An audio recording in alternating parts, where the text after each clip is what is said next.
You know what time it is? It's time to get in the game with your host, Terry J. Good Tuesday evening, everyone. Thank you for joining us. Listen, there's no place to be than right here joining us live on the Get in the Game set. I am your host, Terry J. And listen, you have nothing else to do because there's no sports on right now unless you're a Get in the Game family, because as you know, we have been rolling through and practicing our social distancing. So we're not violating any governmental mandates. But listen, y'all know how much I love sports, so there's no way. If there's a way for me to have a show, I'm going to have a show. So welcome back to our guest. It's been about a month, right? It has, and yes. guess what, guys? I have some amazing news for you. So if you've been following me on social media, you would know that I went ahead and posted our first show with Mr. Eldridge so that you can get caught up and you wouldn't be lost in the second conversation. But if you notice there at the end of the show, the last time he was on, we talked to him about creating a social media presence.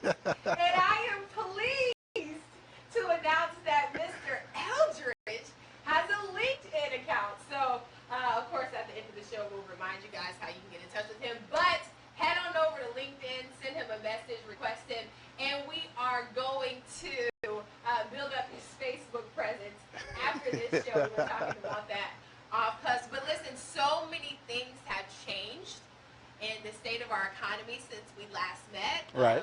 One thing that we talked about was the upcoming pro days, and you were giving advice to some of the student athletes. Well, some of that has come and gone. Some of it didn't even happen because, as we know, there was a virus that has broken out across the country. Just what have you been doing since we got the news that we should all stay inside? Technically, we are inside, but I've been practicing my social distance. Yeah.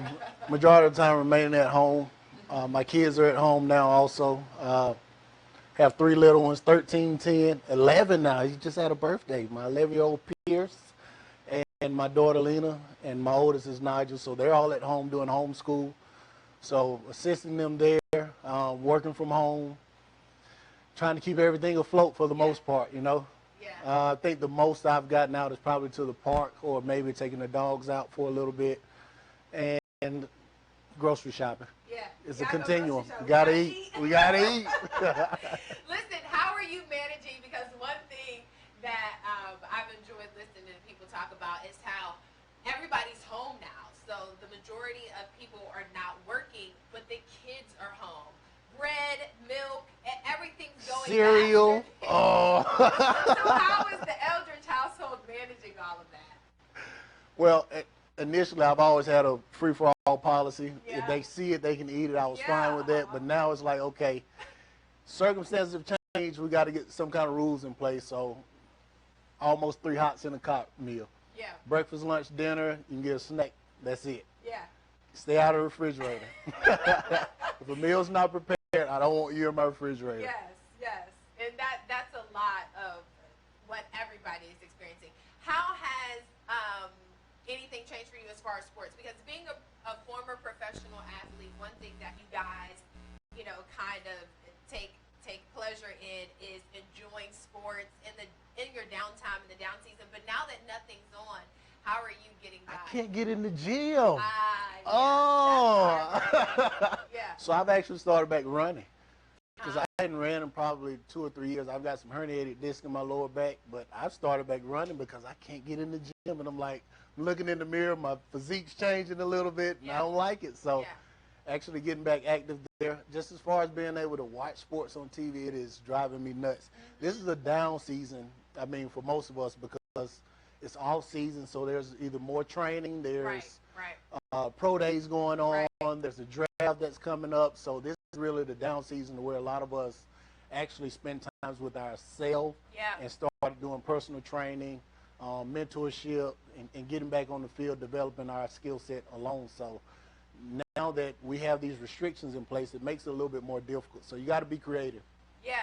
So let me ask your opinion, because a lot of what we see typically towards the end of March, beginning of April, is teams begin to have those in-person one-on-one meetings with their potential draft prospects, or they'll bring in free agents for workouts. Right. Guys are getting their physicals done by doctors, and a lot of that is not happening right now.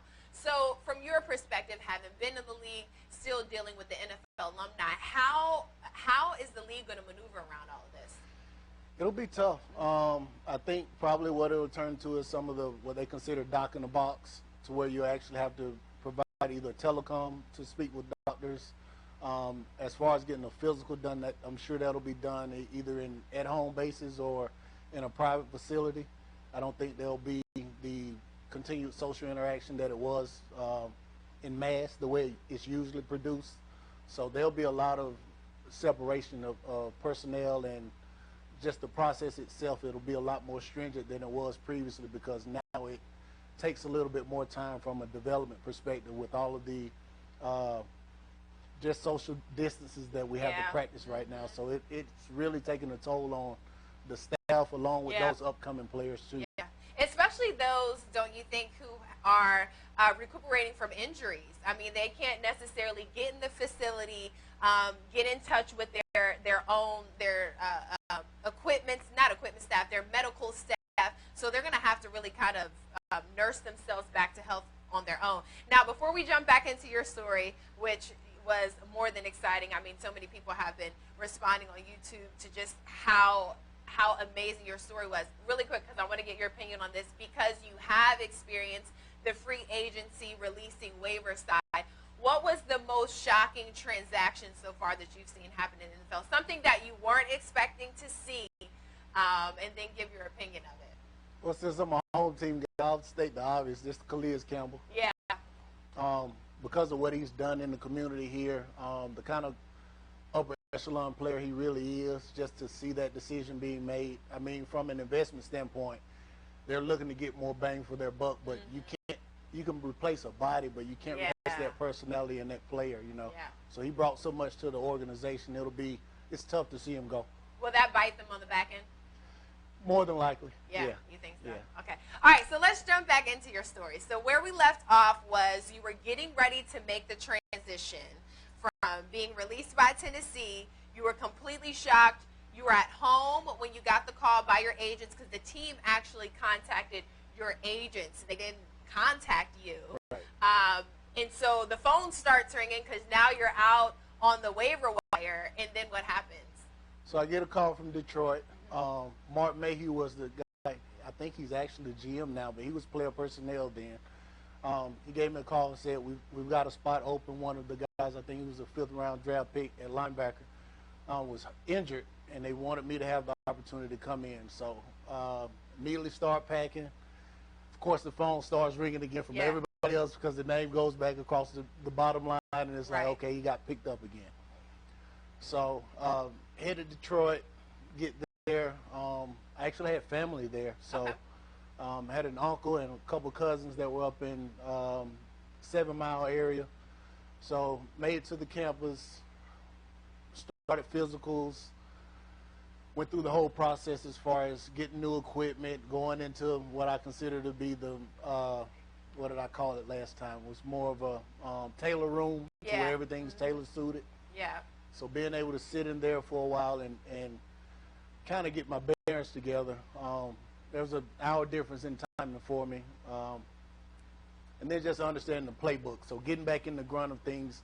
There's some great guys on the staff at that time, with Dre Bly, Joy Harrington at quarterback, Earl Holmes, a local guy from down here at FAM. And Lloyd Williams at wide receiver. So there were some key guys there that kind of established themselves. So really figuring out where did I fit within that organization itself. Yeah.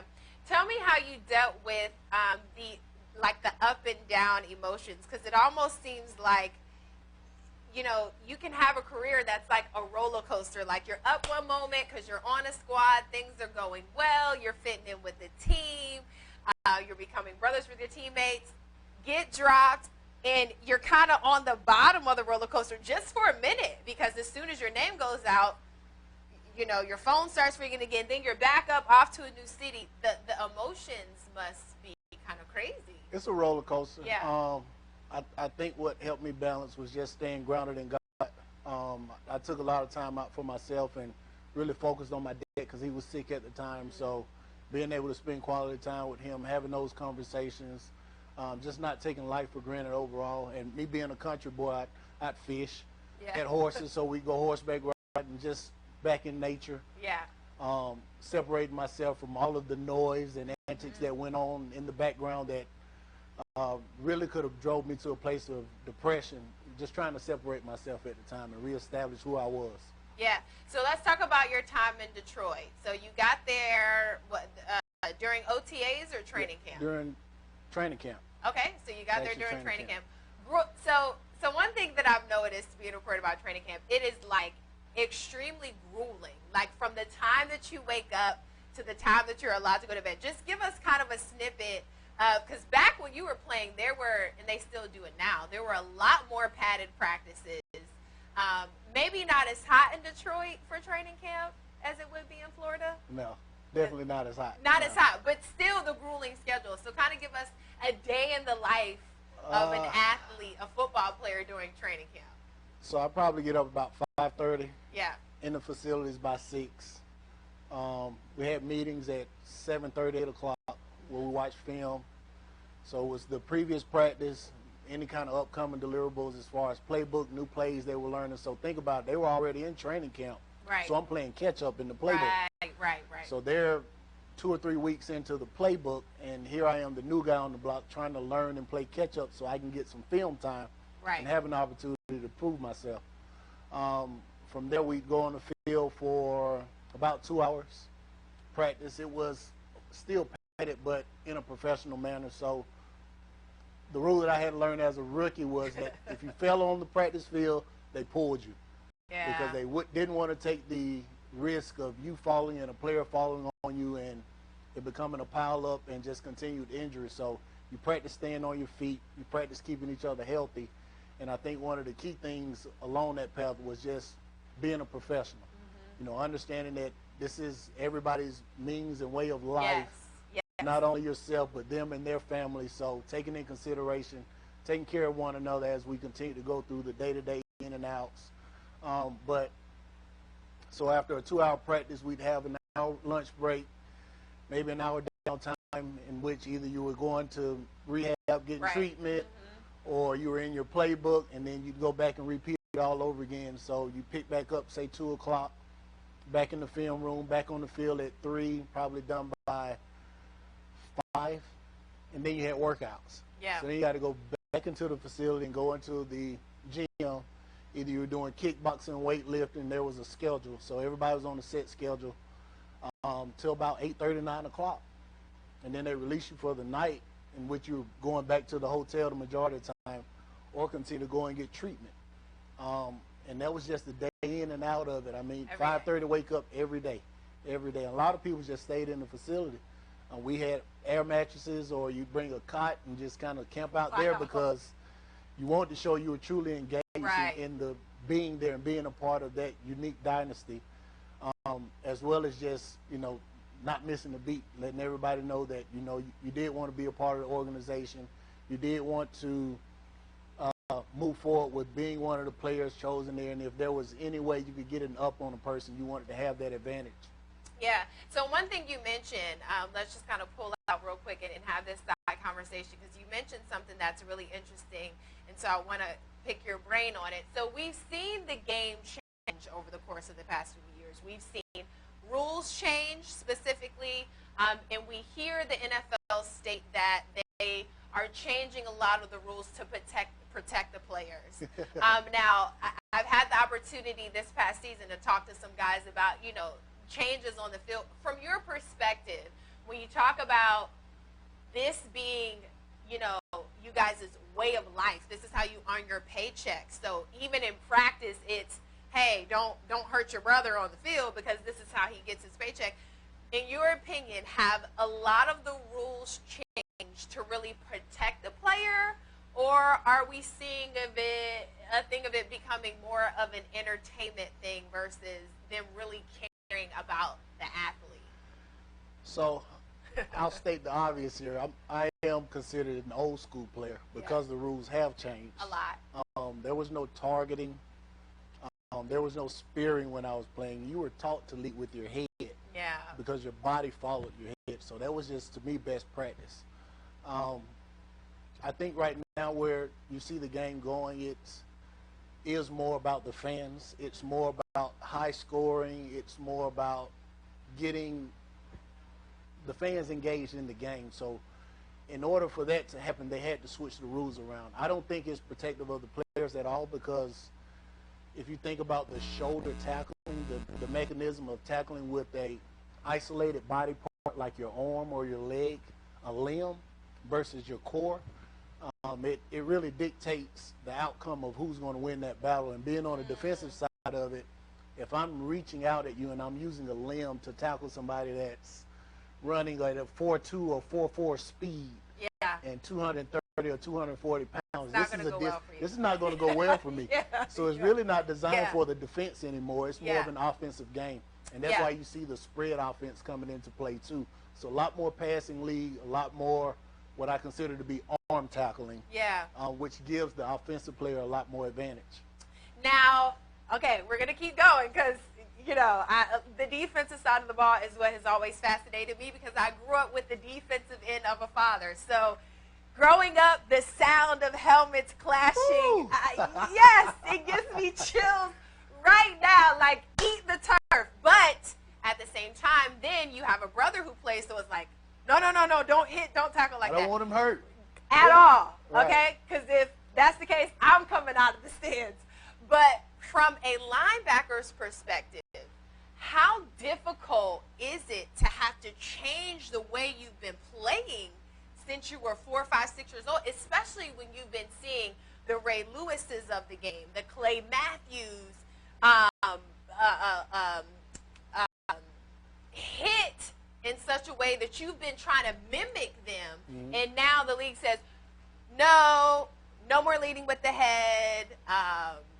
How difficult is it for a person, especially in your position, where you're freelancing all over the field, just ready to pop the person who has the ball? Right. It's very difficult because you think about your natural instinct, and so you're basically second guessing your ability at the point to make the tackle, and you have to do, in a split second, make a decision as far as whether you're going to pursue or not, you know. And you see a lot of people getting caught up in that split second moment to where either I'm leading with my head and now I got to pull back, or you see their posture change when they're trying to deliver a blow. It's tough.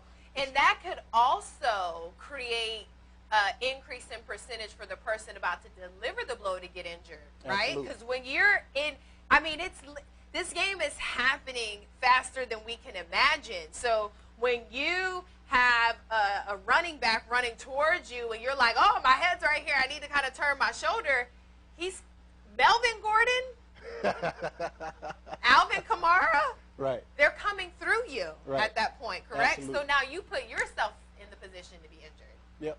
Yeah. And then the biggest thing is when you try to facilitate an arm tackle, it's more of a reach, and you're already at a disadvantage, so you're holding back what's natural to you, basically. And that does increase the means of an injury for the defensive guy. Yeah.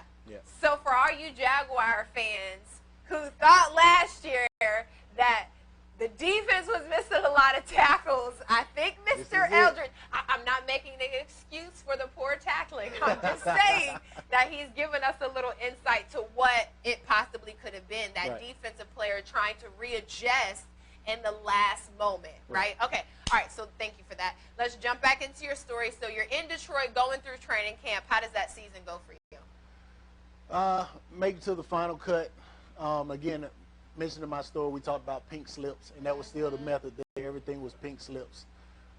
So when you're walking through and you've made a great bond or relationship with certain guys, and you start seeing them packing their bags up, getting ready to leave, it's a little difficult, you know, and it gives you a great sense of accomplishment for a guy who's still there and still in the grunt of things with the rest of the guys.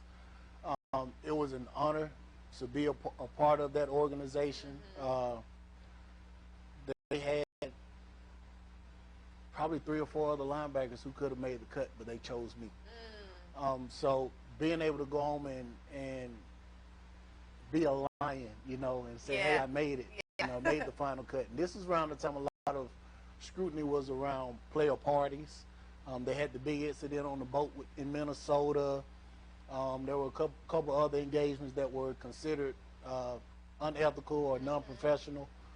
So we kind of took the back end to it, but we still celebrated as a team. And getting ready for the season is a different type of game because you're looking more at where you are today as far as just the capability of your staff, the members of the team, and you have to remember this is a business. So, you know, they're prior planning. Whether your future is there or not, they're always planning ahead. So having that in the back of my mind and still just trying to thrive through where I am today and moving forward, being a player, just being on special teams, it was a little tough, but at the same time I want to enjoy the fruit of my labor because I finally made it. Right. So you get through that year. I didn't get through that year. I actually got hurt. Monday night, we played against the Rams. In Detroit, in Ford Detroit, Field. How was it playing in Ford Field? Because I mean, everybody's not going to have that experience to even, let alone be a player, but even go as a fan. The Ford family was a great family overall. They actually had different areas set up for the players as far as their ability to come in and enter and exit the building. I love the fact that from family, whenever I brought anyone up to come to the games, they were facilitated from the time they got out of their car to their seat and back to their vehicle. It was a special place. The lights and smoke that you see now, all the fireworks that go off, there's nothing like coming out of the tunnel. I mean, pregame was just, it was unbelievable. You know, every day I thought I was still in a fairy tale. Because, again, this is what I dreamed about from a child. And just moving forward there, it had it's mostly ups than downs, but some of the downside of it was just turf. You know, you're practicing on turf, you're playing on turf, so it's hard on your body. It's almost like running on what I consider to be concrete with just a little bit of carpet over the top of it. So it was old school turf. It's not the new turf that they have with the tire tracks in it. It was a very hard surface. Falling in the turf, turf burns, just like carpet burn, rug burns. They really taught you to have character, basically. But just the overall dynamics of the team and the staff itself, it was a great experience. Wouldn't trade it for the world. Against this hate, I got hurt. But what was your injury? I broke my foot. Wow. So I shattered the main portion of your foot. So say this is your ankle. So I shattered the main portion of my foot that connected with my ankle. It split like a vein. Tore my posterior and exterior tendons on my ankle also. So it was almost reconstructive surgery. So that was during practice or in a game? That was during practice, right before our Monday night game against the Rams. Wow. So I don't know if I want to.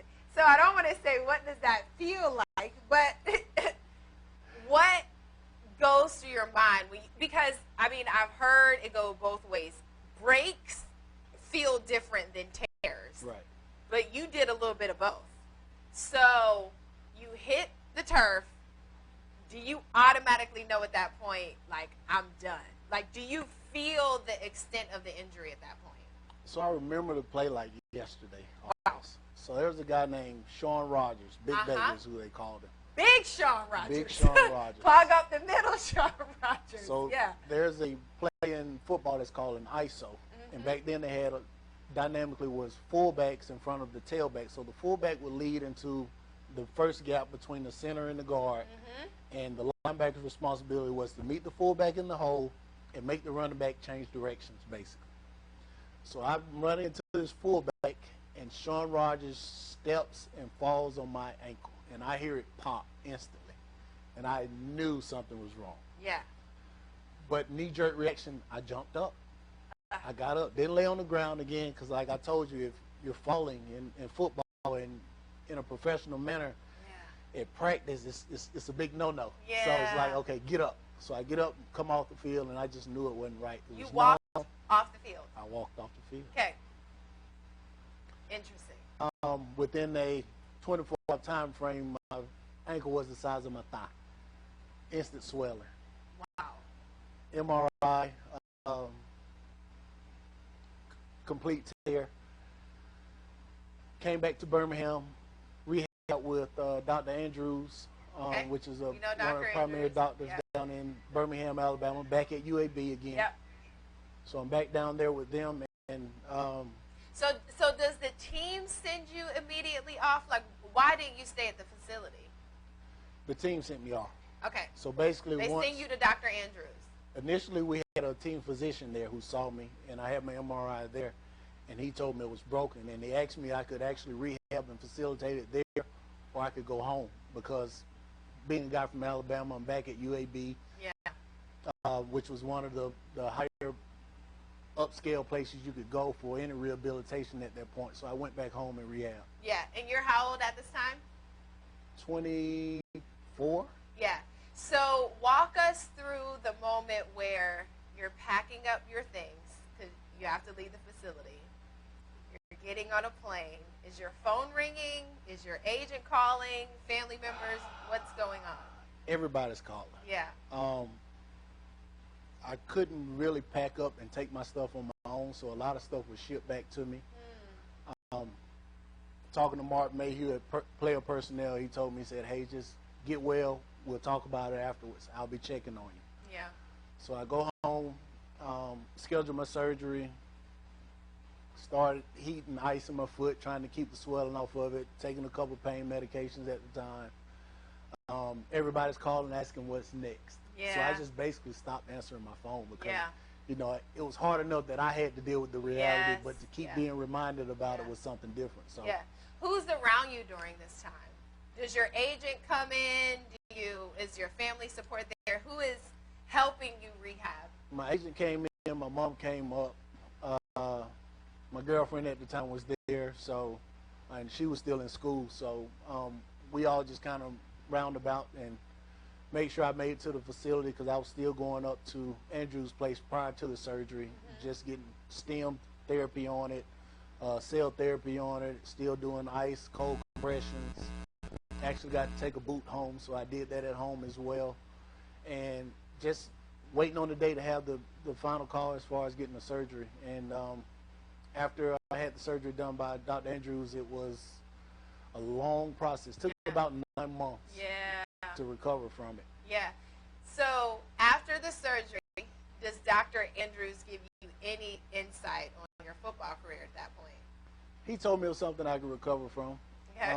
He said that you'd probably be able to run again sooner than later. But keep in mind, so as far as the NFL goes, this is where the majority of your players are sent. So I had guys there like Drew Brees had just torn his shoulder. Yeah. Takil Spikes was injured. David Batista had tore his tricep off the bone. So there were a ton of celebrity guys who were still considered athletes to some extent, trying to rehab and get back into the game. So I figured I had a fair shot there. Yeah. Throughout the rehab process, it was very strenuous. It was just like being in two-a-days. You'd go to the facility and actually go through therapy twice a day for 2 to 3 hours a day. I still try to keep in contact with everybody. It's still in Detroit, letting them know what my progression rate looked like, where I was headed, what was next. They actually had started the league up, the NFL Europe League, so that was going on, and they were getting ready to send players things like, do you think you're going to be able to make it during this time, so we could gauge your progression on your ability to come back into the game or not. And so I'm steadily making decisions that are impactful to my future in the NFL while I'm rehabbing. Yeah. At that point, I started saying that, you know, I figured I wouldn't make Europe, but I wanted to get back in time for training camp. Yeah. And so what I did was actually rehab to a place at about 9 months to where I could run again. And I tried to go back into the NFL. So I went back up, had a physical done, immediately got released on waiver. They said, hey, we don't have a spot for you now. We'll keep in contact with you. So what I started doing was looking at arena football.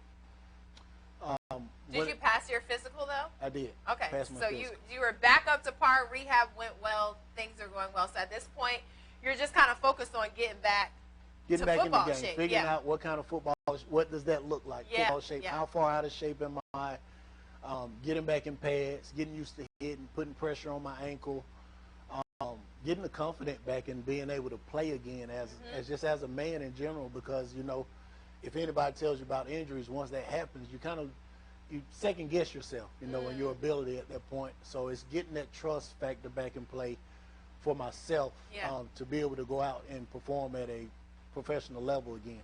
Yeah. So at what point, because you said you were looking at arena football, NFL Europe, so what was kind of helping you make the decision on what avenue to go? What timing was one, and then just based on where I was from a financial standpoint, that was another decision making. So I went to Las Vegas to play arena football as a Las Vegas Gladiator. Totally different sport. Yeah. Totally different sport. Stayed there about 3.5 months. Left there and went to LA and played on their arena team in Los Angeles.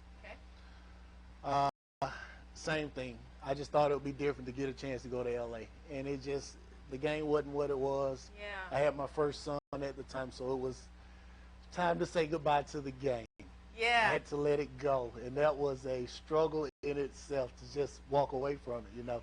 So at what point do you make that decision, and what is going through your head to say, because you're, so a lot of times we see guys, they're physically unable to do it. They have a career-ending injury, or they've had too many concussions. The doctor says you can't play anymore, tore their knee too many times, whatever the case may be.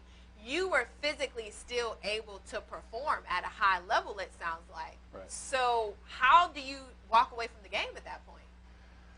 Well, again, it was a priority thing. So having my first son, I realized that the importance of having a father there with your kid.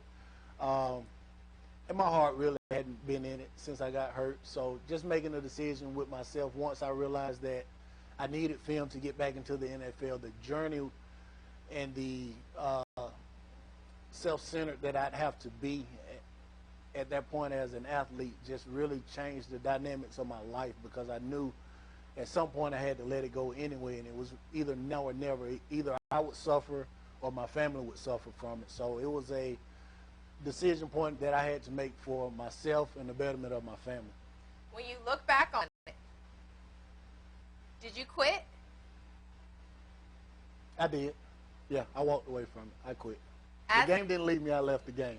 Absolutely. As an athlete, because, I mean, especially football players, y'all don't quit. That could be the difficult part, you know, for you guys sometimes. So how do you quit and leave the game that you loved when you've had experiences that you? How does a professional football player quit the game of football? So I always tell myself this: I didn't quit the NFL. I quit arena football. Okay. Does that make it easier? So that made it a lot easier for me. But you left the game. I did. Because at any point, I mean, we see it. You've got Last Chance you've got Hard Knocks, you got all of these, you know, documentaries that kind of show the player getting back into it. I mean, I'm sure at some point in a couple months, I'm looking at my fake watch here, we'll see Antonio Brown pop back up, or, you know, for a while we saw T.O., we saw Ocho Cinco, who said they can still play. We see them going back for it. You left it. I did. How do you do that? Just to be honest, it was, once you realize you make it to a professional level, the love of the game changes. And when it becomes a business, you kind of have to really figure out, why are you doing what you do? And then, like I told you, I had a son, so my first child, it was, I want to be able to run around and play with my kid. Gotcha. So if I just broke my foot, what's next? Who's to say it's not a shoulder injury or a back or a neck injury? You know, something that is career ending and even life determining, you know. So getting to that point to where I guess I hit a mature state of, the juggernaut days are over for you. It's time to face reality and get back into society and make a honest living for yourself. Now, this is an opinion question, okay? So this is not to make a dig on anyone, but what I hear you saying is you made an unselfish decision, because a lot of times in your sport, you know, we don't see that. We see guys play when their career could be well over and done. You know, we see them go to back up. They're still in the league when they could be at home being a dad, right? Do you think that a lot of times is it the separation anxiety piece, or is it an egotistical, selfish decision that sometimes players make to say, I can still play and I'm going to stay. If somebody wants me and somebody's going to pay me, I'm going to stay. You walked away from it. You made an unselfish decision. I think there are several decision points that an athlete goes through. One being financial, where they are from a financial state. Things that a lot of people don't talk about is just from a professional angle. When you become a professional athlete, you live under a certain standard. Yeah. And so once you set that standard for yourself, and my dad used to always tell me it doesn't take much to live. So when you're living beyond means of the average or normal person, that's a way of life for you. So it's the ability to detach yourself from that way of life. And then some of it becomes egotistic because internally, mentally, you've told yourself that, hey, I can perform at this level, or hey, I am this guy. And the reality of it is that you're sitting on the bench now. You're really not that guy. Yeah. And you just haven't come into terms within yourself. Yeah. So the team has enough respect for you that they're going to bring you on and carry you along until you make that decision for yourself. And then there are other terms in which a person is just struggling with the limelight of being an NFL football player or being a professional athlete that they don't want to let go. Because now you got to re-image yourself, and this is who I am. Yeah. And so when you look at it from that perspective, it's a lot of different things that come into play that the majority of the athletes struggle with on a day-to-day basis. It's just realizing what matters to you, what sacrifices are you willing to, you know, let be for you to have that portion of your life or to have that joy. Yeah. Did you go through any type of depression?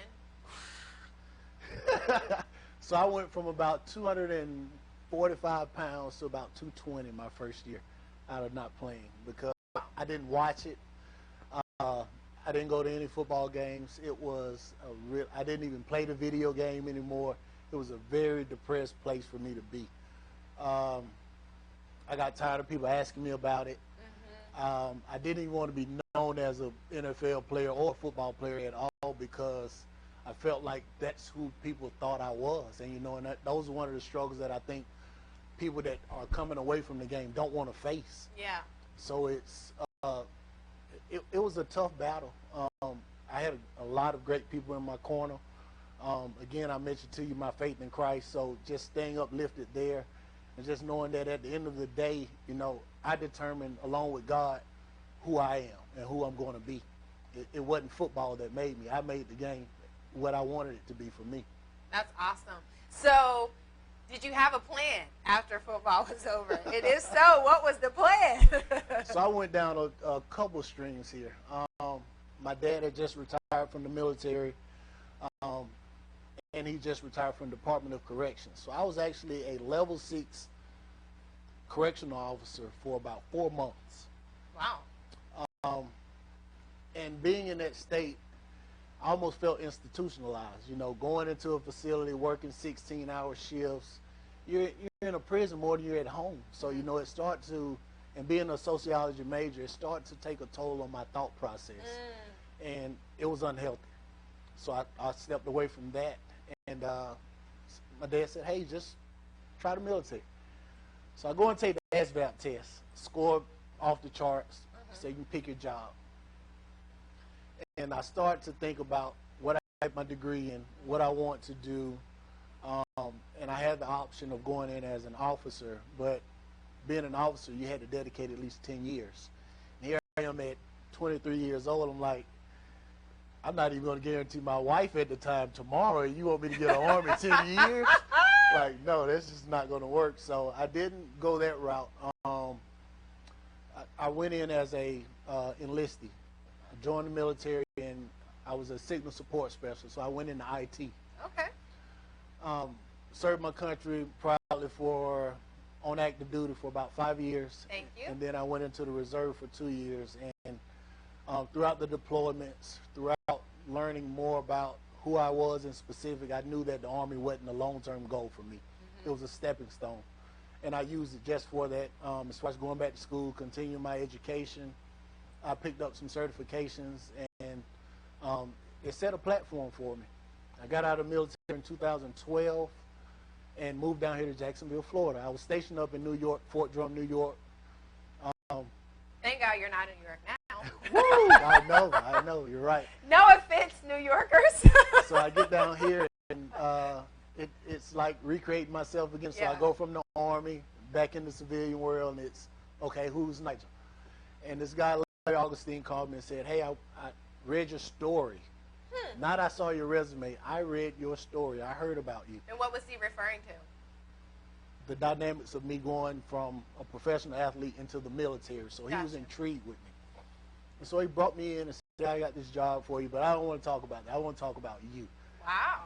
And let's just say that the door did open because of the task and the lifestyle that I had prior to coming back into the civilian world. So football did pay out for me in the long run. And I always tell the kids, it's just follow your dream and use your avenue for the assets in the long run. Don't focus just solely on sports. But back to my story. We'll get there, I'm sure. Yeah. But Larry called me and he said, hey, I've got this job, and I think you'd be a great fit for it. It's just program management, and I work in the security department. I said, okay, so what does that entail? Well, you're just going to keep track of, different audits we have, different reviews we have, where we travel, things of that nature. And it was interesting to get back on the, I guess you'd say, non-security vector and non-military vector, and just get back in the civilian world and meet with people who day-to-day problems consist of having flat tires or children at home sick. Just the basics. Getting back to the basics is what I call it. So he and I spent a little time together, and he told me, he said, man, this field is going to boom. He was like, in 5 to 10 years, Jacksonville, Florida alone will have over 50,000 IT jobs. Wow. He said, if this is something you want to do, I can help guide you into a great career path. Yeah. And I took his advice. Stayed under him for about 3 years. Got A+ certified, Network Plus, Security Plus certified ethical hacking. It got to a point where it was like, okay, I want to do something different. Yeah. So leave that company and go to a fashion company and work for them in security for about a year and a half, 2 years. Continue to pick up certifications. My actual certified Chief Information Security Officer now, so it was just stepping stones and continue to progress outside of sports. So I had the mindset failure wasn't an option, so whatever I was going to do, I just continued to drive through that. So stayed within this organization for about almost 2 years and left there, and now I'm a member of Florida Blue Team. Okay. So I'm here in Jacksonville, Florida. I'm in the management staff for information security over at Florida Blue, and I've been there about 2 years now, and I love it. When you look back on your meeting with Mr. Augustine, was his name, what do you think intrigued him most about your story? Probably the tenacity to drive, to continue to drive past any adversity that I'd experienced. And he just saw my testament of fortitude. Like, this guy is somebody who, regardless of what he's been up against, has found a way to overcome all obstacles. So I think he knew I'd push through whatever adversity faced me. Yeah. So what do you think, if you could share with young athletes, what foundation pillars did you learn as an athlete growing up that have kind of helped with your success in your life after football? God first and foremost, family second, and surrounding yourself around positive people. So despite whatever you're going through or wherever you are in your life, just make sure you have positive influences around you. Smile, laugh, enjoy the little things, because tomorrow ain't promised. So every day wake up with the mindset to do something different and to better yourself as well as others. I have this rule of thumbs in which I try to participate in as far as levels of success and the people that I venture with. I try to make sure that I have more people who have established and trended higher from a professional standpoint and from a social standpoint than I am. And I also surround myself around people who have not come to the place where I am. So I don't live in a stagnant life to where people who have experienced the things that I have, we just continue to feed off one another and filter one another. It's those who can help build me and those who I can help build is what carries me, because I find joy in mentoring and treating to other people, but also find joy in being lifted myself. Yeah. So just assuming, like as most former professional athletes, you have moments where you miss the game. Absolutely. Yeah. What do you do to get through those moments? Jim, I have kids, so I look back at Nigel Jr., Pierce, Lena, just looking forward to the day when they can play, living through them, living through other kids, just continue to pour back into the community, and just be able to give my testimony. Yeah. Just knowing that, you know, I did make it this far because I did trust in somebody else outside of myself. I did trust in God. I did have faith, and just continue to drive and thrive for excellence in whatever it is that I have remaining in my life as destiny for me. And just the pouring out into others, that helps me get through it more so than anything. Giving my testimony helps as well. So just finding the outlet in those things and just looking forward to the future and what's next for Nigel as well as his family. Yeah. So final moment here. Let's look at the camera. What would you say to your children? Because they didn't get to see you play. So at some point, you know, especially for the youngest one, you guys will get to share the stories and, you know, talk about your experiences and maybe even encourage the two boys to maybe go after that if that's their desire. What would you tell them about Nigel, the football player? Nigel, the football player, was a very dedicated, driven individual. I wouldn't take no for an answer. I always went above and beyond. Whatever goals I had for myself, I placed those same standards on other people. I was always a person of perfectionist. I thrived in excellence, and I wouldn't accept anything else out of my teammates. So I tried to live above reproach for the most part, and I tried to carry most of the other individuals with me in a positive manner. Just stay focused. Stay focused on what matters. And just know in life there are going to be distractions. There'll be other things of interest to you. And don't sell yourself short or close the door on any opportunity that presents itself that could be an enlightenment for yourself as well as others. Fill in the blank. Life after football is? IT. I have a nonprofit now called the Great Foundation. It's the George Ralph Eldridge Youth Foundation, in which I mentor back to children. And that's exactly what we talk about, is life outside of your sport. And our logo and our slogan is winning, where winning off the field matters. So, you know, just knowing that everything we do has a reason behind it and a purpose in it, is driving in that lane to where you're working towards your goals on and off the field. Knowing that one day that great sport that you're playing will come to an end. It's what's next for you. And then my portion of it is, how do I become a part of your success story? Phenomenal. Thank you so much for coming back. Absolutely. Part two has been just as phenomenal and exciting as part number one. Now, listen, we told you in the beginning of the show that Mr. Eldridge is on LinkedIn. We're going to work on getting his Facebook page up and running. Don't worry. I'm going to personally make sure you guys have a way to contact him, since he does mentor young kids, and I'm sure that any parent watching would count it a blessing and a pleasure to have their child mentored by you. So make sure you look him up on LinkedIn at Nigel Eldridge. You know where to find us here on Get in the Game. YouTube channel is Get in the Game with Satara J. You can also follow us on 904live.com. Head on over there, like that page, share, and subscribe. Then you can follow me on Facebook, Satara Bunch. That's Bunch with an E. Follow me on Instagram and Twitter at Bunch, LEGZZ. And if you or anyone you know is interested in sponsorship or partnering with Get in the Game, there's no other sports show like it. I can guarantee that. Send us an email at getinthegameshow@gmail.com. As always, thank you to my producers, Mr. Stefan Petty, Mr. Allen, the best momadre in the world who you probably didn't hear this evening, Melinda Henry, and my stylist in Atlanta, Barbara J. We will catch you guys next week. You don't want to miss next week. I'm not going to tell you what it is because you have to be here to find out. You guys stay safe. Practice your social distancing. Wash your hands, which means don't eat all the hand sanitizer. You got to wash 20 seconds, say your ABCs, or recite Psalms 91.